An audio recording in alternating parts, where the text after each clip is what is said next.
স্বেচ্ছাসেবক জনতা গড়ে তোলো একতা, সেই একতা গড়ে তোলার লক্ষ্যে এই মহান বিজয় দিবসের মাসে সন্মানীয় ইউনিয়ন স্বেচ্ছাসেবক দল বিজয় র্যালি এবং আলোচনা সভার আয়োজন করে।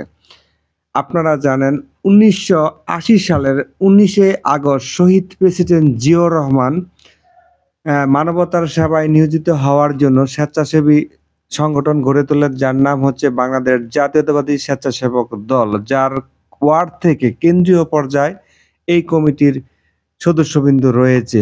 তারই ধারাবাহিকতায় সম্মানী ইউনিয়ন স্বেচ্ছাসেবক দলের বিপ্লবী আহ্বায়ক সালাউদ্দিন ফরাজির নেতৃত্বে এবং সাধারণ সদস্য সচিবের সঞ্চালনায় র্যালি শেষে আলোচনা সভায় বক্তব্য প্রদান করেন সম্মানী ইউনিয়ন যুবদলের যুগ্ম আহ্বায়ক নাইম হাসান এবং বিভিন্ন ওয়ার্ড থেকে আগত স্বেচ্ছাসেবক দলের নেতৃবৃন্দ।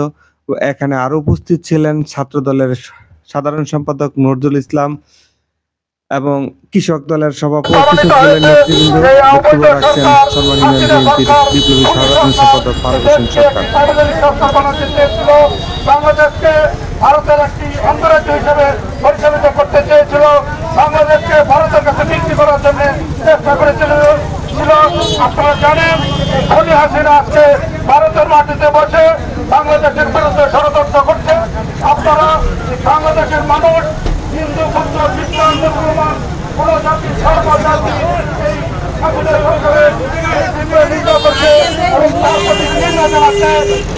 সরকার বাংলাদেশ থেকে পালিয়ে গিয়েছে, তাদের এই বাংলাদেশে কোনো ভয় নেই, তাদের এই দেশে কোনো ভিত্তি নেই।